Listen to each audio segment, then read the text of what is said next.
Part 3 of spiritual hygiene, and this should kind of wrap this up. So in part 1, we talked about cleansing, right? Returning energy that is not yours. In part 2, we talked about calling energy back that is yours so you feel more whole. In part 3, I want to talk a little bit about the dynamics. We touched on it a bit in part 2, but the dynamics of every relationship is always to kind of come to, especially again, this might not be like when we go to Costco or, when we're in large groups of people, like concerts or things like that. Those would be more of the like washing of the hands, setting an intention. But if you are, if you see your family a lot or have a lot of interactions with them, if your partner, friendships, even some people at work, what happens sometimes is the dynamic is always trying to come to a balance. Now, a balance can be 50-50. It can also be 80-20.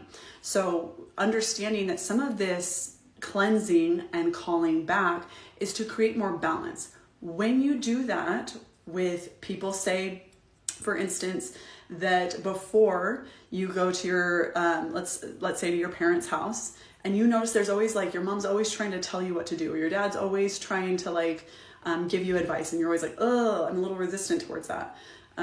Like, I didn't ask for that. I'm just trying to have a good conversation. There's friction there, at least for you. One thing is I always say a prayer to when I'm entering into a scenario where I know that those strings are kind of going to be pulled a bit. I always just kind of say a prayer, and it's just a moment. It's just taking the moment to set the intention, like, please allow me to maintain my own energetic field. Please protect my energy with warm light. And so it is. It's always like, and so it is, because it's just like, it's not a question. It's not an ask. That's how it is. Okay. You need to be clear. You need to be directive. Energy doesn't like wishy-washy. It doesn't know the maybes, the coulds, the shoulds, the tries. It does not operate in gray. It is black and white. This is also why people attract things that they don't want, because they don't realize that they're doing that. So say your little prayer of protection, when you go into that experience, you might notice some friction, especially because now you're maintaining maybe where you were always giving 80 and they were taking, right? So they were only having to give 20. For you, it always felt like an overgive, which is why you may feel drained, or you may have the other dynamic where you actually interact with people and you always feel really powerful and like, yeah, they really like pump you up and you're like, I am right. I always know more, like they don't know anything and blah, blah, blah. That may be an unequal and imbalanced dynamic.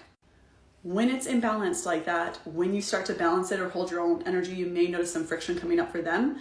They may be like, you're acting different or something like that. That's just them noticing that it feels different energetically.